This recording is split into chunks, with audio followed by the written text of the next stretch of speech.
বন্ধুরা, আজকে আমি রান্না করতে চলেছি গাঁদাল পাতার ঝোল।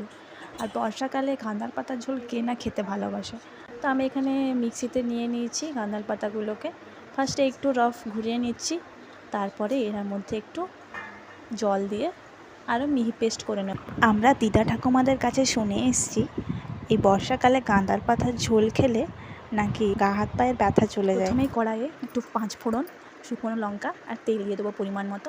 তারপরে তেলটা ধোঁয়া উঠলেই তার মধ্যে আমরা কাঁচকলা আগে থেকে ডুমো ডুমো করে কেটে রাখা দিয়ে দেবো। একটু লাল লাল করে ভেজে নেওয়ার পর ওর মধ্যে সেদ্ধ করে রাখা আলু, পরিমাণ মতো নুন, হলুদ, আর এদিকে জিরে, ধনে, লঙ্কা, আদার একটা পেস্ট বানিয়েছি, তার সঙ্গে একটা টমেটো টুকরো করে দিয়ে দিয়েছি। তারপর ভালো করে নেড়ে চেড়ে এর মধ্যে ওই গাঁদাল পাতার যে পেস্টটা বানিয়েছি ওটা দিয়ে দেবো।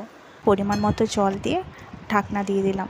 হ্যাঁ, আর অবশ্যই মিষ্টি দিতে ভুলবে না। ঢাকা খুলে দেখছো জলটা অনেকটাই কমে এসছে আর খুব ভালো গন্ধও বেরিয়েছে। তো লাস্টে তোমরা তেলের সাথে একটু রসুন ছক দিয়ে দিতে পারো, আরও টেস্টি লাগে খেতে।